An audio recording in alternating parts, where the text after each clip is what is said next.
This is the Nancy Stevens Lifestyle Show here on the New Horizon Radio. Welcome to the Nancy Stevens Lifestyle Show, and honestly, I don't know where to start this week. What a week. From hopping over to Germany to watch my son perform in a K-pop band, yes, you heard that right, proud mum levels are off the scale, to emotional moments in Hamburg that really stayed with me, my thoughts on the Berlin Wall, staying in a hostel and the German public transport system. We could all learn a lot. There's been theatre trips down a 35-year memory lane, actually, to see Miss Saigon, single white female, a slightly disappointing cinema experience, a very successful personal styling session, or personal shopping, actually, and I've even been glammed up to go on the red carpet at the Pantomime Awards, chatting to some absolute legends like Gary Wilmot, Brian Connolly, and the gorgeous Joe McElderry. Stay with me, it's a very packed show. Let's start with Germany, because what a trip. Firstly, when I was travelling through Heathrow, I was struck at how far I've come in the last 18 months. So the last time I went through Heathrow, for a bit of context, I was in a wheelchair with a broken foot and a broken heart, and my life was literally imploding around me. And fast forward 18 months, I think, gosh, I've come so far, because sometimes you have to revisit where you were and think, oh, look back and think, yes, I've come such a long way. And I think about, all the things that have happened in the last 18 months. I've started my show again, which I'm absolutely loving. I cannot tell you how much your support means to me, tuning in every week. It really does. This little radio girl, dreams come true every single week. Thank you. So the Nancy Stevens Lifestyle Show goes from strength to strength. My personal styling business, Nancy Stevens Personal Shopping, personal styling, doing so well. Again, I never have hoped to have even been fully booked, even for like 6 weeks in advance. I couldn't have envisaged that 18 months ago. I'm now an empty nester, which feels really weird, actually. I feel really sad about it, but I'm also really happy for my boys, because they are living their dreams, they are living their best lives, and that's all I can do as a mother, is have equipped them to go and do their thing out in the big bad world and to see them flourish and fly. But yeah, incredible. So the vlog was, it became quite personal, and it was never my intention to do such a heartfelt vlog, but it was really well received. And I think sometimes being really authentic on social media does resonate, because some people just think people think they know you when they see you on social media, but they don't really. And I think it sort of gave a bit of an insight as to the fact that I'm not always sort of, teeth and smiles and everything is not always amazing as amazing as it seems on social media. But the reason I went to Germany was because my son Benji lives in Hamburg, and I went to see him perform in a K-pop band.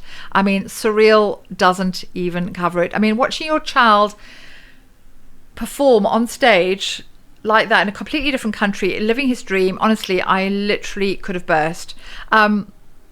K-pop is a real phenomenon. I mean, it is absolutely massive, and the crowds were very different. I saw him perform in Berlin and Hamburg, and very different sort of energy, but the whole K-pop phenomena is not going to go away anytime soon. And the girls, or the young girls and young boys, but mainly young girls, sort of six to sort of 16, screaming their heads off, all dressed in their little outfits and their ponytails, which I actually did do on the second night. So I just thought, if you can't beat them, join them. And I know I'm a 60-year-old woman, but I don't actually care. But it was such fun. It really was. So I split my time between Hamburg and Berlin, and they could not have been more different. Hamburg, what are my thoughts? I absolutely love it. Hamburg is my go-to for city break, and it is helpful that Benj lives there. It's very underrated as a city break, actually. I mean, for me personally, you hear about Barcelona and Madrid and all those sorts of places, but Hamburg is really, it's like a big village, and there's so much going on with people watching spots and really relaxed, stylish feel. I even stayed in a hostel, which I have to say was way more civilized than it actually sounds. But again, very chilled vibe. Berlin, very different. A little darker. Important, of course, historically, but not really my cup of tea. The Brandenburg Gate is very impressive. The Berlin Wall, less so. I don't know what I was expecting. I wasn't expecting the Berlin Wall. I knew it didn't exist. That's the whole point of it. But the fact that there were only these bits of wall there, I just felt slightly disappointed. And I think it's one of those things that you're so hyped up to see, and you get there and you go, oh, is this it? I can't underestimate the historical impact that it has, but it was a bit like, oh, okay. The Jewish memorial is incredible. You really feel the weight of it, but what I found most different from Hamburg to Berlin is that the crowds are very different, and the music draws a different energy. And I just felt Berlin is so big; it's very intimidating, but it feels very dark. There's a dark sort of underbelly to it, and I wasn't vibing with that. So I was very happy to get back to Hamburg. Hamburg has a much more sort of reflective side to it, actually, as well. A couple of days ago, we visited a concentration camp, and it's something I've wanted to do for a long time. And with someone who, like me, who's got such a complex Jewish heritage, it was really, really important that I went, and I'm really glad I did. And I don't think the word like is, but I would love to visit Auschwitz. I just think it's really incredible and thought-provoking and moving, and I think we should be reminded of what happened not so long ago. Another thing that really sort of stayed with me as well was, it's called a Stolperstein. They're small plaques that are set into the pavements throughout Hamburg. There's about 7,000 of them, and each one of them is marking someone who was taken off to a camp and never returned. You just stop, you read, and it's really, really powerful. So for all the lightness and the brightness that is Hamburg, there's also that somber, sad side. But it's good, you need to be reminded. But on a lighter note, can we just talk about German public transport? No barriers, no faffing. It just works. You don't have to go through a ticket barrier. You have an app, you buy your ticket on there, you get on a train, and if you get caught without a ticket, woe betide. And my God, I nearly said prison guard, those guards on the train are really, really scary. You do not want to get caught without it. So I think here in the UK, we could learn an awful lot. So coming up, I'm going to be talking about my theatre trips, of which there have been 2, and both very different. I revisited Miss Saigon, which I last saw, unbelievably, 35 years ago at Drury Lane, and I have to say it's still just as moving. Absolutely outstanding. One of the most outstanding shows I've ever seen. I think last year's highlight for me was Mary Poppins. This year's is Miss Saigon, and I can't see anything bettering it, but I'm going to see Kinky Boots in London in June, so I may be pleasantly surprised. Very different storylines, obviously, but I hadn't realized what had gone into the sort of the planning of this musical, because it's historically, it's very sensitive still, and it's all set in sort of what called modern day Vietnam, and Saigon is obviously renamed, but it's set against the backdrop of the Vietnam War, and an American GI is stationed in the city, and he falls in love with a local girl, and then he's sent back to the US and gets married, and she finds out that she's having a baby, and it's just incredibly sad because at the beginning the whole show is controlled by the engineer, who is, I have to say, I've never heard of him before, but now I'm a huge fan, Sean Miley Moore. What a performer. I have never seen anyone of his international caliber on stage here at Milton Keynes Theatre. Just mind-blowing.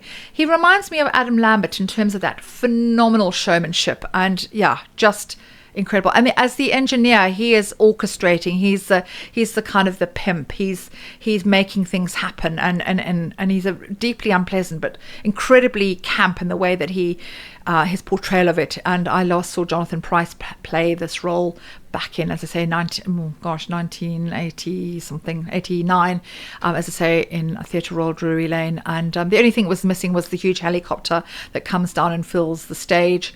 But there was a helicopter type thing that worked, and it was just as impressive. But not a dry eye in the house. The story, the music, it really stays with you. And some shows really do stand the test of time. That absolutely does. And on a very different note, Single White Female.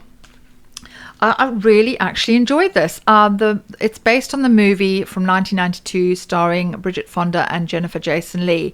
And Kim Marsh stars alongside, it was supposed to be Lisa Faulkner, but she wasn't in it. So we had Anna Rubin, who was her understudy, and she was incredible. You wouldn't have known. And as I always say, understudies are the understudies are the unsung heroes of theatre, just to step in at a moment's notice. And she was understudy for both characters of Hedy and Ali. So two big roles where you're on stage all the time, and she stepped in. It was no mean feat.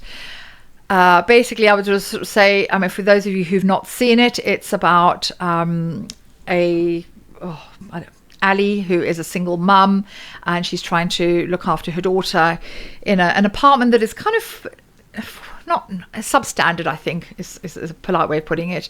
And then she gets a lodger in because she's really struggling financially, and the lodger is played by Hedy, played by Kim Marsh, and it turns out to be rather darker than she appears when you first meet her. And all I would say is, do your background checks before you invite a complete stranger into your home. It's not going to end well. And let me just sort of say, a pair of Louboutins were used. Stiletto heels were involved.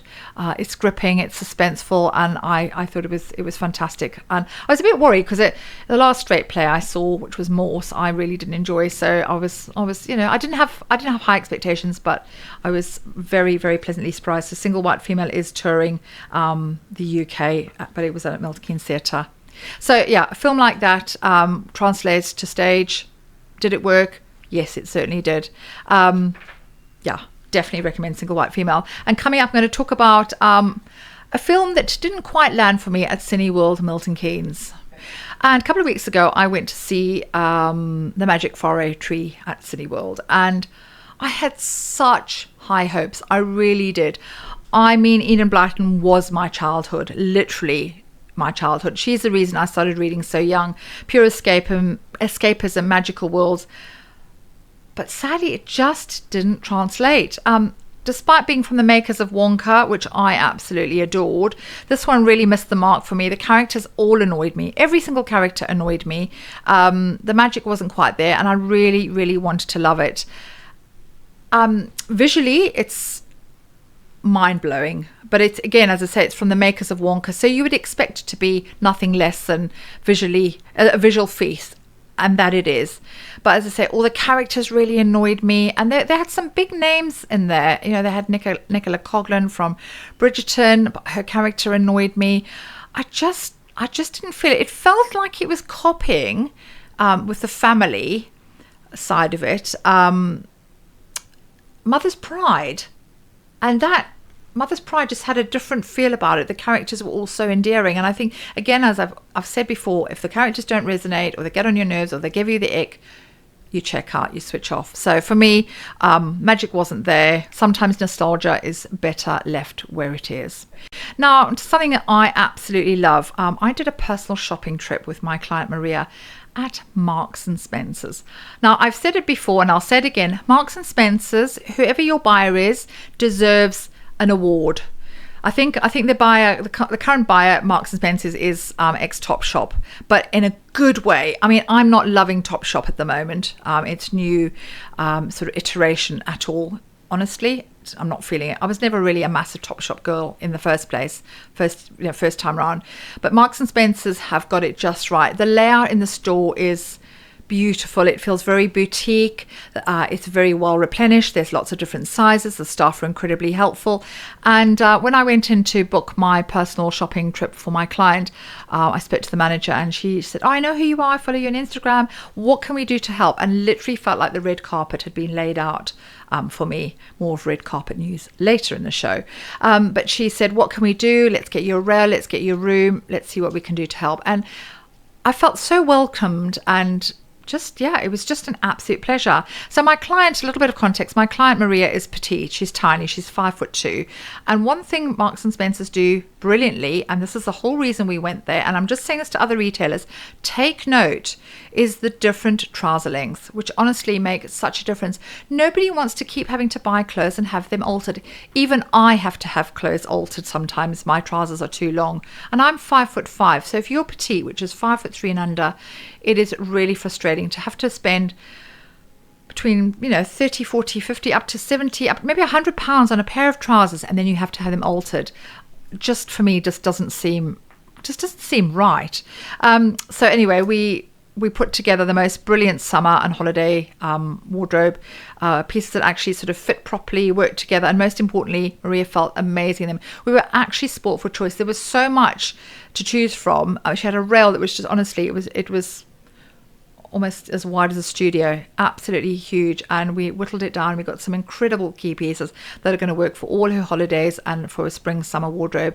And everything I do when I do a personal shopping trip, I make sure they mix and match with what the client already has at home. Because I've done 2 wardrobe edits with Maria, I know her wardrobe, so I know the gaps in the wardrobe, the things that she actually needs that are missing. So we were able to go in with I was able to go in with a list and say, we need this, and that's what we got. And then she could make a decision. And as I said, sport for choice. She felt amazing in everything. So I think if you're someone who actually really, really dreads shopping, or you just don't really know what suits you anymore, and let's be honest, when your shape is changing, particularly when you get into your 50s and sort of menopausal, your shape is pretty much changing on a daily basis. Please do give me a call or drop me a DM. This is exactly what I love doing. This is in my DNA. This is what I do every single week. I absolutely love it. So you can DM me at Nancy Personal Stylist. I'm fully booked at the moment, but I've got a few spaces left in May. So drop me a DM. I would love to help. But say personal shopping is the way forward to get the clothes that you absolutely love. And coming up, talking about red carpets, I did tread the red carpet. Oh yes, I did. The last link. Gosh, the show's gone like that, as if by magic. Finally, a bit of glamorous end to the week, actually. I got all dressed up and headed to the Pantomime Awards at Wickham Swan, hosted by the ever-charming Vernon Kay. Oh, it was such an amazing event. I just got back from Germany on the Saturday night and was in danger of getting some real sort of post-holiday blues. But it was so lovely to visit the glam squad at GHD and YSL and Longcom in John Lewis and get all glammed up and put on a fancy frock and head off to Wickham Swan, which is quite a long way. I'd forgotten how far High Wycombe actually is. But I was on the red carpet interviewing nominees and winners, which was such good fun. Honestly, what's not to love?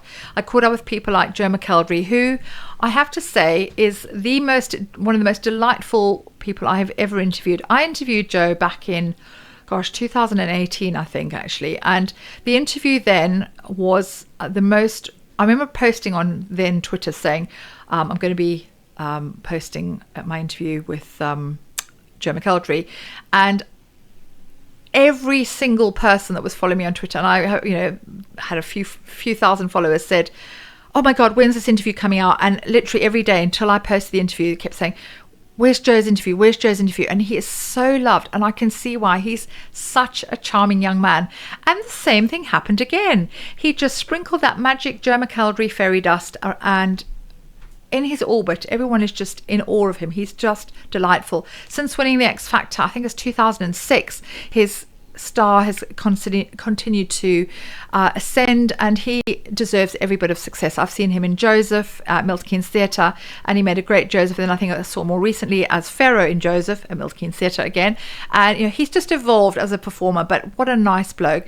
And this, I posted this on social media, and within less than 12 hours, it had, I don't know, 5,000 views. And I think the last time I checked, it was on 10,500. So he is very, very well loved. I also spoke to Brian Conley, who we all love on the show.